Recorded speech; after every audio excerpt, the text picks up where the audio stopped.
আবার আমার এই মাসটা আরবি মাসের নাম কি? একটু বড় করে বলেন না বাবা। রাজব। আল্লাহর হাবিব হাদিসে পাকের মধ্যে বলেন আর রাজবু শাহরুল্লাহ, রজব হলো আল্লাহর মাসের নাম। সুবহানাল্লাহ বললেন না? আপনারা জানেন আল্লাহ রাসূল তিনটা মাসকে একত্রিত করে নিয়ে দোয়া করতেন। কথা বলেন ঠিক কিনা? কি দোয়া করতেন রজব মাস উঠলে? আল্লাহুম্মা বারিক লানা ফি রাজাবা ওয়া শাবানা ওয়া বাল্লাগনা রমাদান। বড় করে বলুন সুবহানাল্লাহ। এর অর্থ কি? আল্লাহ আপনি রজব মাসের মধ্যে বরকত দিন, আপনি এটাকে বৃদ্ধি করে শাবান মাসে পৌঁছে দিন বরকতটাকে, আর এটাকে আরো বৃদ্ধি করে রমাদান পর্যন্ত পৌঁছে দিন। আল্লাহ রাসূলের গোটা জীবনে কখনো এরকম 3 মাস বা 2 মাস এভাবে একত্রিত নিয়ে হুজুর এই রজব মাস ছাড়া আর কোন সময় দোয়া করেন? কারণটা জানা দরকার আছে। আল্লাহ রাব্বুল আলামিন কোরআনে হাকিমের মধ্যে কি সুন্দর করে দুনিয়ার মুখে মানুষকে জানিয়ে দিচ্ছেন। আমরা জানুয়ারি মাস, ফেব্রুয়ারি মাস, ইংরেজিতে মাসের সংখ্যা কত? আপনারা গ্রামের মানুষ বাংলা মাস জানেন নাকি? ইংরেজি মাসের সংখ্যা 12। কত? বাংলা মাসের সংখ্যা কত? আরবি মাসের সংখ্যা কত? এত সুন্দর মিল কেমনে হলো? আল্লাহ তাআলা কোরআনে কারীমের মধ্যে সে কথাটা এভাবে বলছেন, إن عدة الشهور عند الله 12 شهرا في كتاب الله يوم خلق السماوات والأرض। বলুন সুবহানাল্লাহ। আল্লাহ বলেন ইন্নামা নিশ্চয় শাহরুলের বহুবচন দিয়ে আল্লাহ বলছেন নিশ্চয়ই নিশ্চয়ই মাসের সংখ্যা আল্লাহ পাকের নিকটে হলো 12 সুবহানাল্লাহ। আমার কথা বুঝেন আপনারা?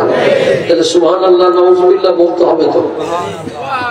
আল্লাহর কাছে মাসের সংখ্যা কয়টা? কখন থেকে? ইয়াউমা খালাকাস সামাওয়াতি ওয়াল আরদ, আসমান জমিন যখনই আল্লাহ সৃষ্টি করেছেন, আল্লাহ বলেন তখন থেকে আমি মাসের সংখ্যা বানিয়ে দিয়েছি 12। সুবহানাল্লাহ।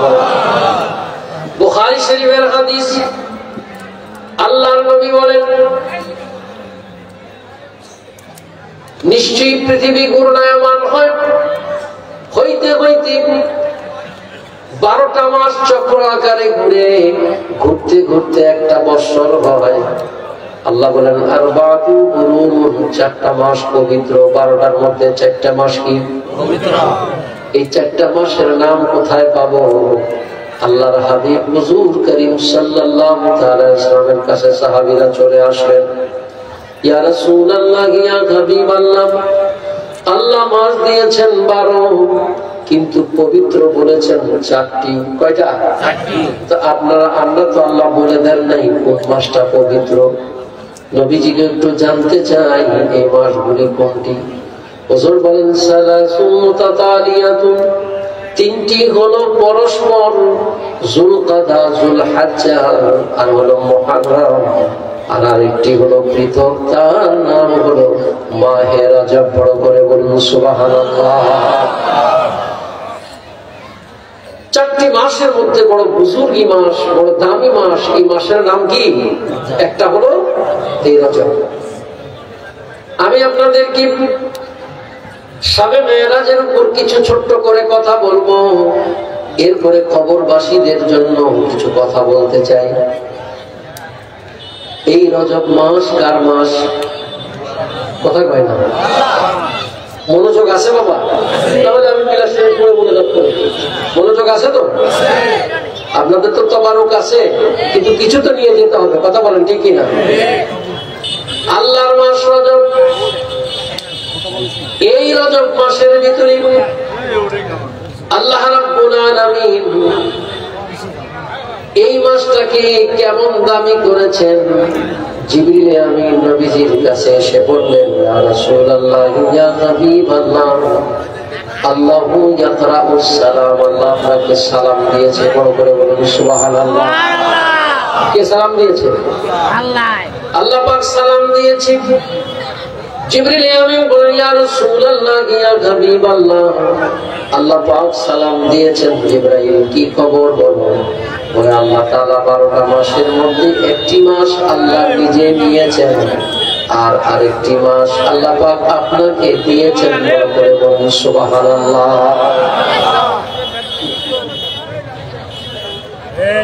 জিবরিল আমিন বলেন, ইয়া রাসূলুল্লাহ, ইয়া হাবিবাল্লাহ,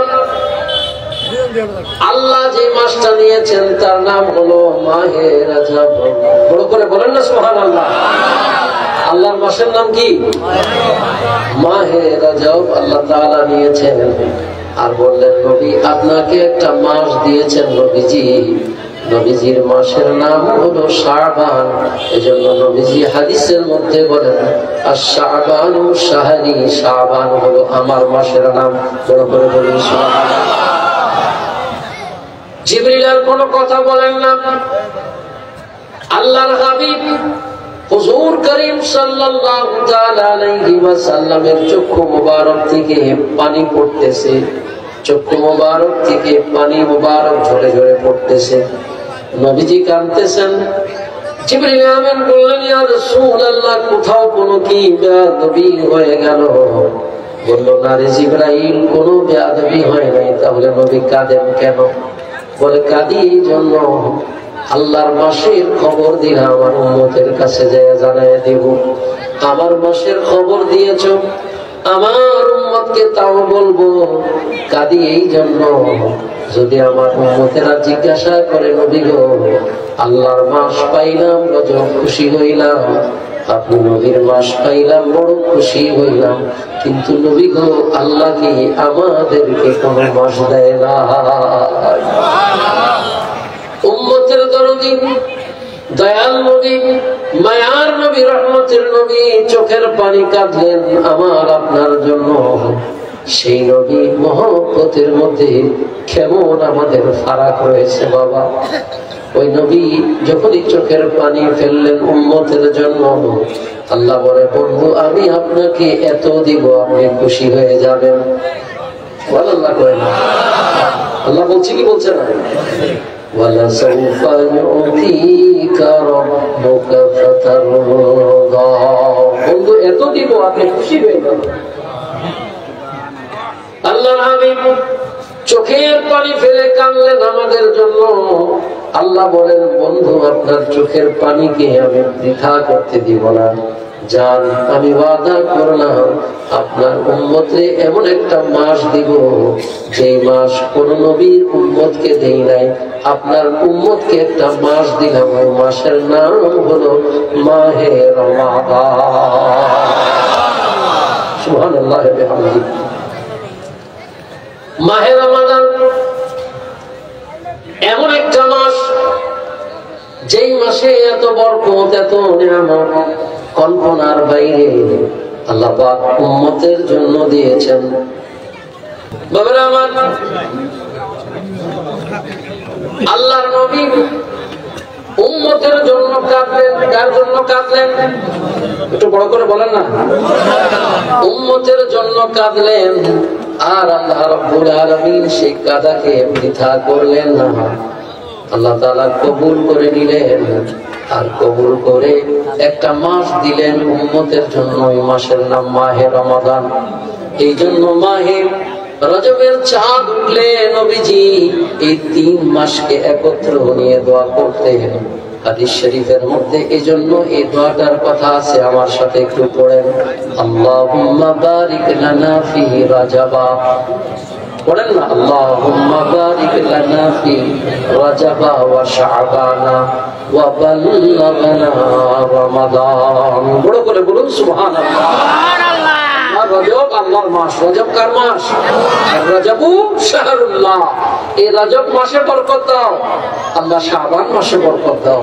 এটাকে বৃদ্ধি করে বাল্লাগনা রমাদান, রমাদান পর্যন্ত পৌঁছে দাও। বড় করে বলুন সুবহানাল্লাহ। রমাদানের মধ্যে এই রজব চাঁদের একটা বরকত আছে, আছে কি আছে না? আলহামদুলিল্লাহ, সেই বরকতময় রজবের চাঁদে আমরা বসেছি। বড় করে বলবেন না সুবহানাল্লাহ। মাসের মধ্যে রমাদানের রজব বড় বরকতময় চাঁদ। এখানে আমি আসার পর দেখলাম এটা ব্যাপারী বাড়ির ওনারা মৃত মুরব্বী যারা কবরবাসী আছেন তাদের জন্য দোয়ার ব্যবস্থা করেছেন। আবার আমি আয়াতে কারিমা নিয়েছি লাইলাতুল আসরা, শবে মেরাজের উপরে। এখন একটুখানি আমি শবে মেরাজের কথা বলেই আমি আপনাদেরকে মৃত ব্যক্তিদের একটু কথা বলবো, যেহেতু আয়াত পড়েছি। আল্লাহ রাব্বুল আলামিন কোরআনে কারীমের মধ্যে কি সুন্দর করে পৃথিবীর মানুষের কাছে বলছেন। যারা পারেন আমার সাথে একটু মুখ মিলায়া কোরআনের আয়াত পড়েন। পৃথিবীতে একমাত্র গ্রন্থ আল কোরআনে কারীমে একটা হরফ পড়লে আল্লাহ পাক তার আমলনামায় 10টা নেকি দান করে দেয়। মহব্বতে পড়েন। আউযু বিল্লাহি মিনাশ শাইতানির রাজীম। বিসমিল্লাহির রাহমানির রাহিম। সুবহানাল্লাযী আসরা বিআবদিহি লাইলাম মিনাল মাসজিদিল হারাম মিনাল মাসজিদিল হারাম ইলাল মাসজিদিল আকসা الذي باركنا حوله لنريه من آياتنا إنه هو السميع البصير. سبحان الله. আল্লাহ পাক বলছেন সুবহান মানে পবিত্র, অর্থাৎ মহান সেই সত্তা আল্লাহ। আসরা রাতের ভ্রমণকে আসরা বলা হয়। আল্লাহ বলেন সেই পবিত্র সত্তা আমি আল্লাহ। আসরা রাতের বেলায় ভ্রমণ করিয়েছি বিআবদিহি। বিআবদিহি মুরাদ হচ্ছে আয় হাবিবে কিবরিয়া, আমার বন্ধুকে। লাইলান মানে হচ্ছে গোটা রাত্রকে লাইল বলা হয়। আর দুই জবর যখন দেওয়া হয় লিতাযীম হয়, আর হয় লাইলান মানে মাত্র অল্প কিছু সময়, গোটা রাত্র নয়। অর্থাৎ সম্মানিত এই রাতের কিছু সময় আমি আমার বন্ধুকে ভ্রমণ করিয়েছি। আল্লাহ কোথা থেকে কোথায় করলেন? আল্লাহ বলেন বাইতুল্লাহিল হারাম থেকে বাইতুল মাকদাস পর্যন্ত। বড় করে বলুন সুবহানাল্লাহ। আল্লাহ বলেন সফর অনেক কষ্টের হয়। কথা বলেন ঠিক কিনা? হাদিসে পাকের মধ্যে আসে সফরকে জ্বলন্ত কয়লার সাথে তুলনা করা হয়েছে। সফর অনেক কষ্টের হয়, আবার অনেক সফর খুব আরামদায়ক হয়। আল্লাহ পাক বললেন এমন একটা সফর করালাম যে সফরের মধ্যে আমি আল্লাহ বরকত দিয়ে ভরপুর করে দিয়েছি। আল্লাযী বারাকনা হাওলাহু লিনুরিয়াহু মিন আয়াতিনা। এমন বরকতময় সফর দিয়েছি। কেন দিয়েছি? কেন করিয়েছি? আয়াতিনা মানে আমি আল্লাহর যত নিদর্শন আছে, হোল ইউনিভার্সাল, ইংরেজিতে বলে হোল ইউনিভার্সাল। শুধু দুনিয়া নয়, দুনিয়ার বাইরেও যত জগৎ আছে সমস্ত জগতের দৃশ্যগুলি অবলোকন করার জন্য আমার মাহবুবকে আমি নিয়ে গিয়েছি। বড় করে বলুন সুবহানাল্লাহ। আল্লাহ রাব্বুল আলামিন বলেন ইন্নাহু হুয়াস সামিউল বাসীর। গ্রামাটিক্যাল আলোচনা এখানে আপনারা বুঝবেন না, সহজ ভাষায় বলি। আল্লাহ শোনেন এবং দেখেন। আল্লাহ অর্থে আল্লাহ, নবী অর্থে নবী। এই হচ্ছে আয়াতের অর্থ। সরল বাংলায় হচ্ছে মহান পুত পবিত্র আল্লাহ তার বন্ধুকে রাতের কিছু অংশে বাইতুল্লাহিল হারাম থেকে বাইতুল মাকদাসে নিয়ে গেলেন। বরকতময় এই সফর এই জন্য আল্লাহ তাআলা করলেন। এই সফরের ভিতরে আল্লাহ তাআলা তার বন্ধুকে আল্লাহর সৃষ্টি জগতে গোপন প্রকাশ্য যা আছে সব দেখাবার জন্য নিয়ে গিয়েছে। বড় করে বলুন সুবহানাল্লাহ। মেরাজের আলোচনা অনেক ধৈর্য এবং মনোযোগ দিয়ে একটু শুনলে কাজ হবে। আল্লাহ পাক তার মাহবুবকে নেওয়ার জন্য আল্লাহ তাআলা এক বিশেষ বাহনকে পাঠালেন যাকে বলা হচ্ছে বুরাক। তার নাম কি?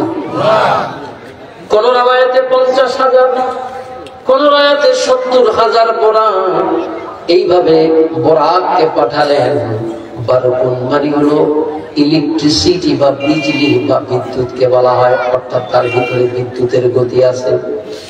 আল্লাহর হাবিব হুজুর করিম সাল্লাল্লাহু তাআলা আলাইহি ওয়াসাল্লামকে বুরাক নিয়ে জিবরিল আমিন হুজুরের দরবারে উপস্থিত হয়ে গেলেন মক্কা শরীফের মধ্যে। দুটো বর্ণনা আল মাওয়াহিবুল্লাহ দুনিয়া বিমিলহাইল মুহাম্মাদিয়া, প্রিয় রাসূলের জীবনীর উপরে এত মোটা 4 খণ্ডের বই। এটার মধ্যে ইমামে কুস্তালানি যাকে শারিহুল বুখারী, বুখারীর গ্রন্থকার ব্যাখ্যাকারক বলা হয়, তিনি বলেন আল্লাহর হাবিব হুজুর করিম সাল্লাল্লাহু তাআলা আলাইহি ওয়াসাল্লাম কে দরবারে যখন আসলেন, আল্লাহর হাবিব উম্মে হানির ঘর চাচাতো ভাইয়ের ঘরের মধ্যে আরাম করতেছিলেন। সরাসরি হুজুর ঢুকলেন না, জিবরিল উপর থেকে ছাদকে খুলে ভিতরে ঢুকলেন। দেখলেন প্রিয় হাবিব ঘুমিয়ে আছেন। জিবরিল বলেন ইয়া রাসূলুল্লাহ, ইয়া হাবিবাল্লাহ, উঠেন। এরকম বলেন নাই, বরং বললেন রব্বুল আলামিন আপনার বন্ধু ঘুমিয়ে আছে, আপনার বন্ধুকে আমি জাগাবো কি করে? আল্লাহ রাব্বুল আলামিন জিবরিলকে হুকুম করলেন কাব্বিলু কাদামাইহি, জিবরাইল আমার বন্ধুর কদমের মধ্যে যায় একটা চুমু দাও। আল্লাহ পাক জিবরিলের সমস্ত দেহকে নূর আলো দিয়ে তৈরি করেছেন, কিন্তু এই জবানকে তৈরি করেছেন কর্পূর দিয়ে। এটা ঠান্ডা কর্পূর একটা পদার্থ, এটা হাতে রাখলে মনে হবে আপনি বরফ রেখেছেন। যেই মাত্র আল্লাহর হাবিবের কদমের পাকের মধ্যে চুমু দিয়েছেন, সাথে সাথে ঠান্ডা অনুভব হয়েছে। নবীজির ঘুম মুবারক ভেঙে গেছে। নবীজি বললেন জিবরাইল, এ সময় হঠাৎ করে কি ব্যাপার, কেন আসছো? বলে আল্লাহু ইয়াকরাউস সালাম, আল্লাহ আপনাকে সালাম দিয়েছেন। নবীজি কি সালাম, কেন, কি খবর বলো? ইন্নাল্লাহ আশতাকা ইলা লিকাইকা ইয়া রাসূলুল্লাহ, হুজুর আল্লাহ অপেক্ষা করতেছেন আপনাকে এখান থেকে নিয়ে গেলে দিদার করাবে। এটা প্রিয় রাসূলের শ্রেষ্ঠ মুজিজার ভিতরে একটি মুজিজা। কোরআনে আযীম যেভাবে মুজিজা, এটাও একটি শ্রেষ্ঠ মুজিজা। প্রিয় রাসূল সাল্লাল্লাহু আলাইহি ওয়াসাল্লাম জাগ্রত বলেন, এটা একটা বর্ণনা। আরেকটা বর্ণনা বুখারীর মধ্যে এরকম ভাবে আসছে, বাইনানা আনা নাইমুন ফিল হাতিমে মুতাতাজিয়ান, আমি হাতিমে কাবার মধ্যে এক ওয়াশরুম ঘুমিয়েছিলাম। ফাশাক্কা, আমার সিনাকে খুলে ফেললো।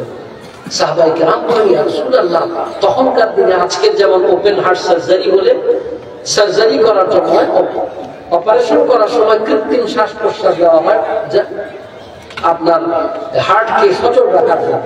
কিন্তু সাহাবায়ে কেরাম বলেন যে এরকম ধরনের তো ব্যবস্থা আমাদের সমাজে নেই। ইয়া রাসূলুল্লাহ, আপনি বলতেছেন ফাশাক্কা, সিনাকে খুলে ফেললো, ওপেন হার্ট করে ফেললো। হুজুর আপনি এগুলি কেমনে দেখলেন? হুজুর বলেন তানামু আইনুহু ওয়া লা ইয়ানামু কলবুহু, নবীদের চক্ষু যদিও ঘুমায়, মনে রাখবা নবীদের হৃদয় কখনো ঘুমায় না। নবীদের ব্যাপার আর সাধারণ মানুষের ব্যাপার একরকম, এটা বুঝতে হবে। এটা তাদের স্পেশাল ক্রিয়েশন অফ অলমাইটি আল্লাহ, আল্লাহর বিশেষ সৃষ্টি। জিবরিল আমিন বলেন ইয়া রাসূলুল্লাহ, ইয়া হাবিবাল্লাহ, আপনার কলব মোবারককে যখন বের করে আনা হলো, নবীজি বলেন একটা জমজমের পানির মধ্যে তসকরি বা পাত্রে রাখা হলো। এটা রাখার পর জিবরিল আমিন বলতেছেন ইয়া রাসূলুল্লাহ, আপনার কলব মোবারককে দেখে আমি বেচৈন হয়ে গেলাম, আশ্চর্য হয়ে গেলাম। বলে কিরকম? বলে কলবুন শাদীদুন ফীহি আইনানি, আমি দেখি আপনার কলবটা এত পবিত্র আর তার ভিতরে দুইখানা চক্ষু মোবারক। সেরানে যা দেখা যায় আর দুইখানা কান মোবারক উজনানে তাসমাআনে, এমন কান মোবারক আর্টিফিশিয়াল না, দেখা যায় শোনা যায় এমন কান আর চক্ষু মোবারক প্রিয় রাসূলকে আল্লাহ দান করে দিয়েছে। বড় করে বলুন সুবহানাল্লাহ। লম্বা আলোচনা। হুজুরকে ওযু করা, হুজুর ওযু করলেন, হুজুর ওযু করে এখানে একটা মাসলা জেনে রাখবেন। আল্লাহ হযরত ইমাম আহমদ রাযা খান লিখছেন যে মানুষ ওযু যদি করে দুইটা ফায়দা। কয়টা ফায়দা? একটা দুনিয়াবি ফায়দা বলতেছি দুইটাই। একটি হচ্ছে আমি যখন ভালো করে ওযু করব, মান তাবাজ্জা ফাহাসানাল উযুওয়া ফাখারাজাত খাতায়া মিন জাসাদিহি, কেউ যদি ওযু করে বাতারতিব, ধীরে ধীরে, বাতারতিব মানে কি, যেটা সিস্টেমেটিক না, সুন্দর না, ধারাবাহিক ভাবে প্রথমে কুলি করতে হবে। কথা বলে ঠিক কিনা? নাকের মধ্যে দিতে হবে। কথা বলে ঠিক কিনা? দুই হাত ধুলেন না, কুলি করলেন, এগুলি বতার্তিব, ধারাবাহিক। এভাবে যদি আপনি ওযু করেন, আল্লাহর হাবিব বলতেছেন এই ওযুর পানি যখন পড়তে থাকবে তার সাথে সাথে গুনাহের সাগীরা গুলো পড়বে। আর আখিরাতের ফায়দা হচ্ছে এই অঙ্গগুলো যেখানে পানি লেগেছে, কিয়ামতের ময়দানে উম্মতে মুহাম্মদের একটা বৈশিষ্ট্য হবে এই ওযুর পানিগুলি যেখানে লেগেছে, পূর্ণিমার চাঁদ যেমন আলোকিত হয়ে থাকে তেমনি অঙ্গগুলো, এই অঙ্গ প্রত্যঙ্গগুলো আলোকিত হয়ে থাকে। আর আরেকটি দুনিয়াবি ফায়দা আল্লাহ হযরত লিখেছেন, ঘর থেকে বের হওয়ার আগে ওযু করে বের হবা। এখানে আসি বগায়রা, জিন, বদনজর, এগুলো আছে কি আছে না? এগুলি পড়ে যখন বের হবা, এটা ওযু করে বের হবা, যে তাসবিহ পড়বা ওযু অবস্থা, এটা দ্রুত কার্যকর হয়ে যাবে। বড় করে বলুন সুবহানাল্লাহ। যাই হোক, হুজুর করিম সাল্লাল্লাহু আলাইহি ওয়াসাল্লামের মেরাজের মধ্যে নেওয়ার জন্য জিবরিল আসলেন। 70,000 50,000 কোন বর্ণনায় আসছে। হুজুরের সামনে বোরাক আনা হলো। সাহাবায়ে কেরাম বলছেন, ইয়া রাসূলুল্লাহ, বোরাক কি জিনিস? বলছেন বোরাক হচ্ছে এরকম, ফাওকাল হিমারি ওয়া দুনাল বাগল, গাধার থেকে ছোট, খচ্চর থেকে উঁচু, ফাওকাল হিমার। তখন হুজুর সাল্লাল্লাহু আলাইহি ওয়াসাল্লামের সাহাবীরা বলেন, ইয়া রাসূলুল্লাহ, আপনার ঘোড়া, আপনার এই ঘোড়াটা দেখতে কেমন? হুজুর বলেন, সামনেরটা দেখতে মানুষের মতো, পাগুলি কেমন? বলে উটের পায়ের মতো। আল্লাহ পাক তাকে দুটো বড় ডানা দিয়েছেন, পেছনটা হলো তেজস্বী ঘোড়ার মতো, ভাগের সিনাটা যেরকম এরকম। তো হুজুর সাল্লাল্লাহু আলাইহি ওয়াসাল্লাম বলেন, হুজুর এর গতি কেমন? বলেন, ইয়াদাহু হাফিরাহু ইনদা মুনতাহা তারফিহি, দৃষ্টির শেষ সীমানা দেখা যায় কিন্তু এক কদমে পার হওয়া যায় না। আমার বোরাকের গতি এত দ্রুত, একটা কদম উঠায় দৃষ্টির শেষ সীমানা যায়, আরেকটা কদম পড়ে যায়। এত পাওয়ারফুল বোরাক হুজুর করিম সাল্লাল্লাহু আলাইহি ওয়াসাল্লামকে দিলেন। যাই হোক, হুজুর বোরাকে উঠলেন, উঠার সময় আবার হুজুর পা মোবারক নামিয়ে ফেললেন, কাঁদলেন। জিবরিল বলতেছে, ইয়া রাসূলুল্লাহ, কোনো বেয়াদবি হলো? বলেছেন, না জিবরাইল, আরো বড় মুখ্য সময় এখন, আল্লাহর কাছে কিছু চাওয়া। হুজুর কি ব্যাপার? বলে, আল্লাহ যদি আমাকে যে রিসিপশন দিয়ে নিয়ে যাচ্ছে, আমার উম্মতকে যদি আখিরাতে মরু ময়দানে আল্লাহ এরকম একটা রিসিপশন দিত, তাহলে আমি নবী বড় খুশি হয়ে যেতাম। কারণ তামার জমিন হবে। কি জমিন হবে? আর সূর্যটা শুনে আসছেন এক বিগত কাছে হয়ে যাবে। কি অবস্থা! আমরা তো গরমের দিন এই কোনা থেকে কোনা হাঁটলে ক্লান্ত পরিশ্রান্ত হয়ে যায়। আল্লাহর হাবিব উম্মতের জন্য কত মায়া কাঁদলেন।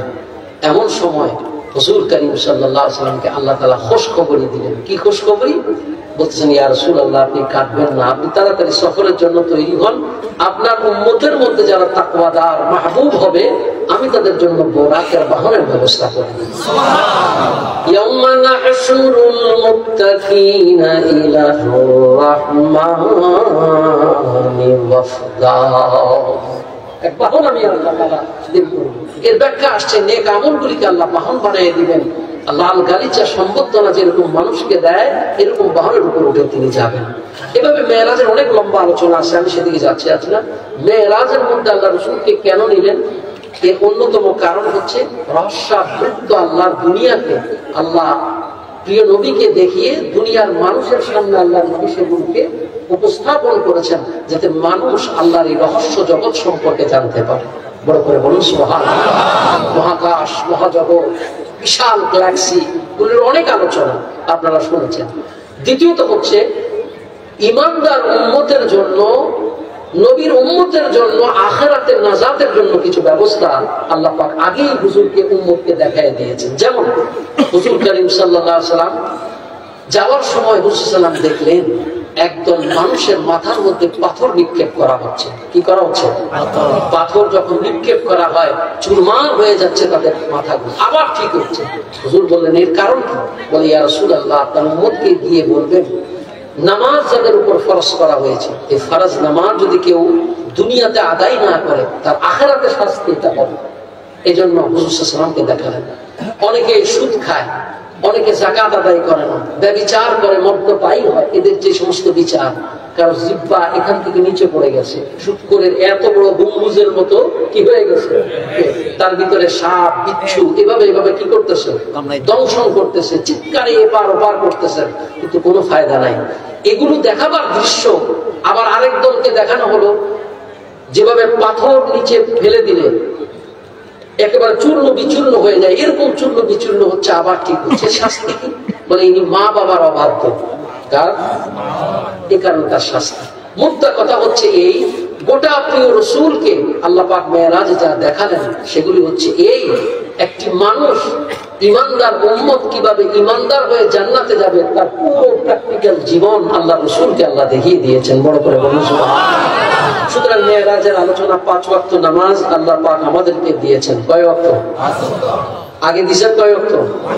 আপনারা জানেন তো 50 ওয়াক্ত দিলেও উপায় আছিল, কিন্তু এখানে একটা আল্লাহর নিজাম, আল্লাহর আইন আছে। আল্লাহ প্রথমে বলেছেন কত ওয়াক্ত? 50 ওয়াক্ত। কমলো কার উসিলায়? কোন নবী? মুসা আলাইহিস সালামের উসিলায়। জানেন তো আপনারা, 6ষ্ঠ আসমানে মুসা আলাইহিস সালাম হুজুরের সাথে আসতেছেন, ইয়া রাসূলুল্লাহ কি দিয়েছে আপনাকে? 50 ওয়াক্ত। হুজুর আমার উম্মত পারে নাই, আপনি প্রমাণ। হুজুর সাল্লাল্লাহু আলাইহি ওয়াসাল্লাম আবার গেছেন, আবার আসছেন। কয়বার গেছেন? 9 বার। এই 9 বার যে কমাইলেন, এই কমানোটা হলো ওয়াসিলা। আমাদের দেশে বহু মানুষ আছে নবী ওলিদেরকে ওয়াসিলা মানে না, আছে কি আছে না? তো তাদেরকে বলতে হবে আপনারা এক কাজ করেন, 50 ওয়াক্ত নামাজ পড়বেন। ওয়াসিলা মানলে 5 ওয়াক্ত। কথা বল ঠিক কি না? ওয়াসিলা আছে কি আছে না? তো হুজুর করিম সাল্লাল্লাহু আলাইহি সাল্লাম এই 5 ওয়াক্ত নামাজ দিলেন, কিন্তু আল্লাহ বলেন বন্ধু কথা তো বলছি 50 ওয়াক্ত, আপনার উম্মাহ আমার কথার কোনো তাবদীল আছে? লা তাবদীলা লিকালিমাতিল্লাহ, আল্লাহর কথার কোনো কি নাই, পরিবর্তন নাই। তো আল্লাহ তাআলা বলেন বন্ধু বলছি জবানে 50, এখন এটা ইমপ্লিমেন্ট করব কিভাবে? বলে আপনার উম্মতকে বলবেন 5 ওয়াক্ত পড়তে, আমি 50 ওয়াক্তের সওয়াব দিয়ে দিই। দরকার আছে কি আছে না? যে হোক মেরাজের লম্বা আলোচনা প্রধান তিনি চলে আসছেন, আমি শুধু আহকামুল কাবার এর উপর 2টা কথা বলে শেষ করব। উনি কিছু কথা বলবেন যে আপনাদের সামনে।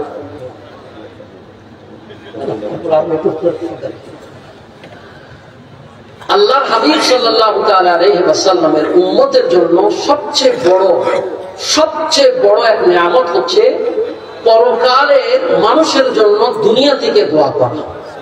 সুবহানাল্লাহ পড়েন না? একটা মানুষ কবর থেকে ফিরে আসতো আর আয়েশা যদি সেই ঘটনাগুলি বলতো কি হইতেছে, একটা মানুষ বাড়ি ঘরে থাকতো না। কি আপনারা বলেন না?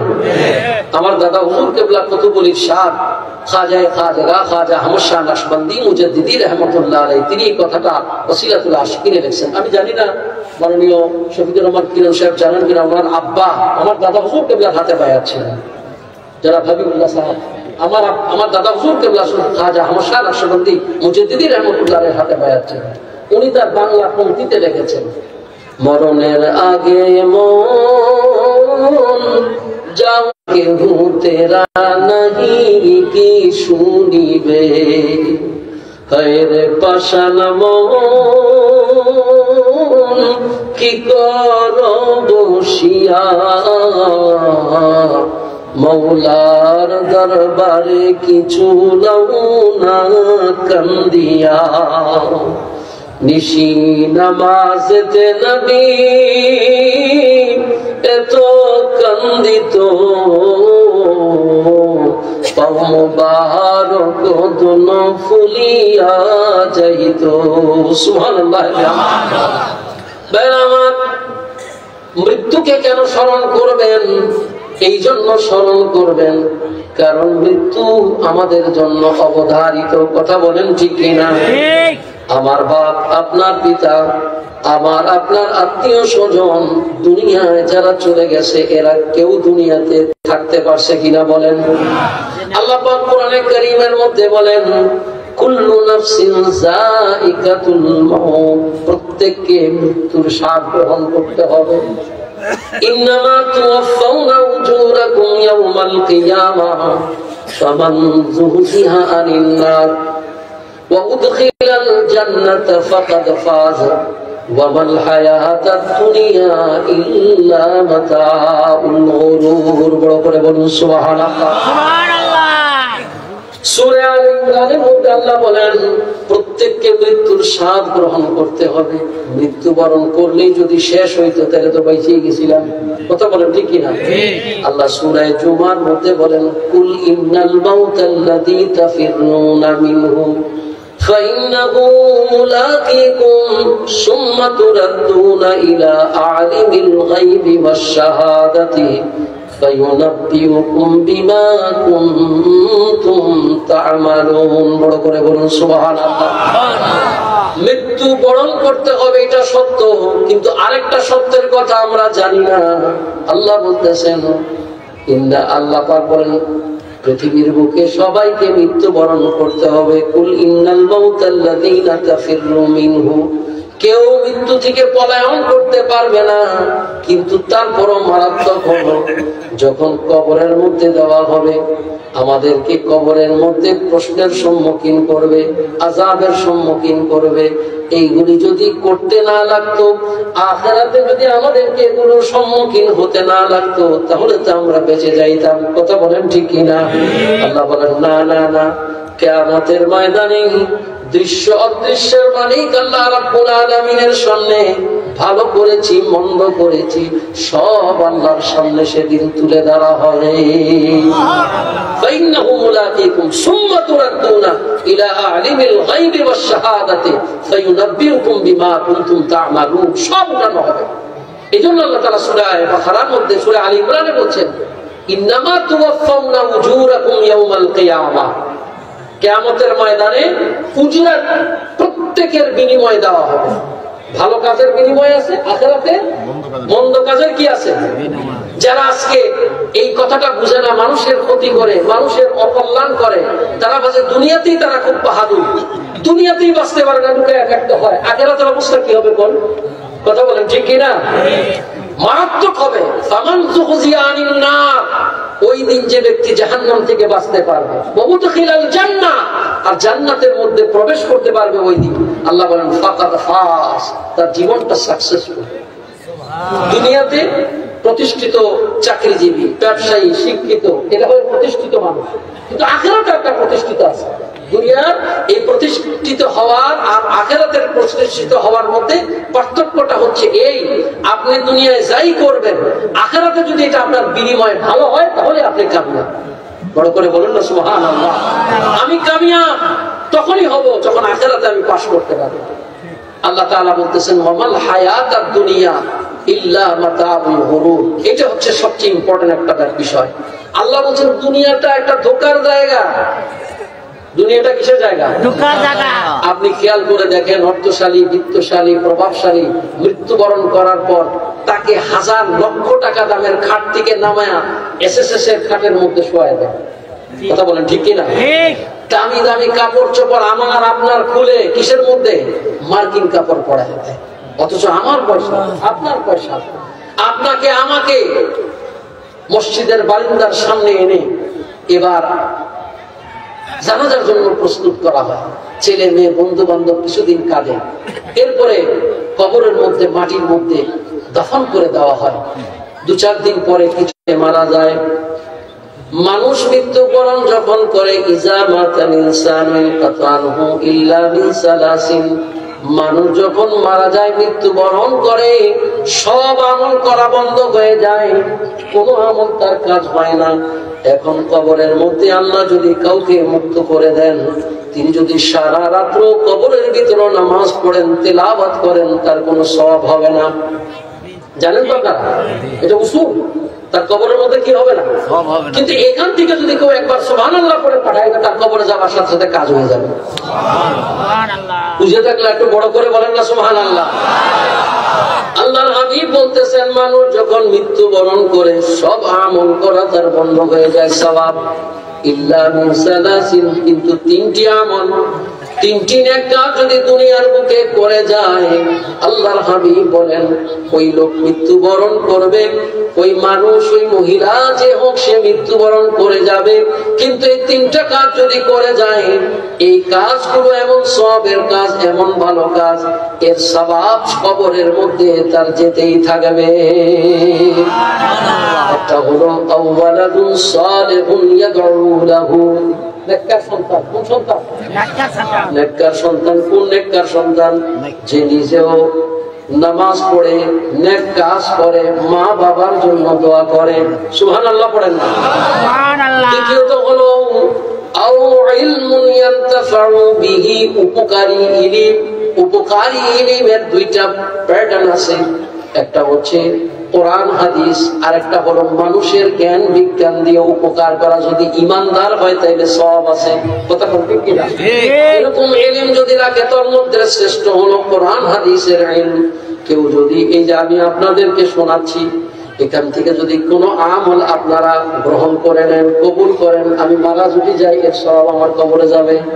আপনি যদি কাউকে শিখান, ওই সওয়াব আপনি চলে যাওয়ার পর তার সওয়াব আপনার কবরে যাবে। কবর মানে আত্মায় যাবে। তৃতীয় হলো ইলমুন ইয়ানতাফাউ, আরেকটা হলো তার অর্থনৈতিক মাল ও দৌলত দিয়ে সে যদি কোনো সাদকায়ে জারিয়া করে যায়, আও সাদকাতিন জারিয়া, যদিও এটার ব্যাখ্যা এরকম করা হয় শুধু মসজিদ মাদ্রাসা না, এটা ভুল। শুধু মসজিদ মাদ্রাসা নয়, এটার মধ্যে লিমিটেড নয়, একটু কাটমুল্লার বাস। সাদকায়ে জারিয়া মানে কি? এমন দান যেটা প্রবাহমান থাকবে। সেটা কিরকম? রাস্তাঘাট, রোড, কালভার্ট। আর যদি নিয়ত থাকে যে আল্লাহ আমি এই নিয়তে করছি, আল্লাহ এটার সওয়াব তুমি আমার পরকালে দিও। আর যদি তিনি মুমিন হন, কি হয়? মুমিন হয়। যদি তিনি মুমিন না হন তাহলে সওয়াব পাবেন। তার অর্থ থেকে তিনি যদি বিধবা নারীকে বিবাহ করায় দেন, তিনি যদি কোনো গরিব এতিমদেরকে তাদের ভরণ পোষণের ব্যবস্থা করে দেন, এদের বংশরা উপকৃত হবে, সওয়াব যাবে। ভাঙা রাস্তা, পুল, কালভার্ট করে দেন, মসজিদ মাদ্রাসা উত্তম, এখানে সেজদা হয় আল্লাহ পাকে। এভাবে যদি নেক কাজগুলো করে যান, কিন্তু জারিয়া হতে হবে, প্রবাহমান হতে হবে, এমন যদি কাজ করেন তাহলে তার সওয়াব তার কবর মধ্যে চলে যাবে। তৃতীয়ত হচ্ছে যে বিষয়টা আমি আপনাদের এখন উঠাতে চাই, এটা দিয়ে কথা শেষ করবো, রাত্র 1টা বেজে গেছে।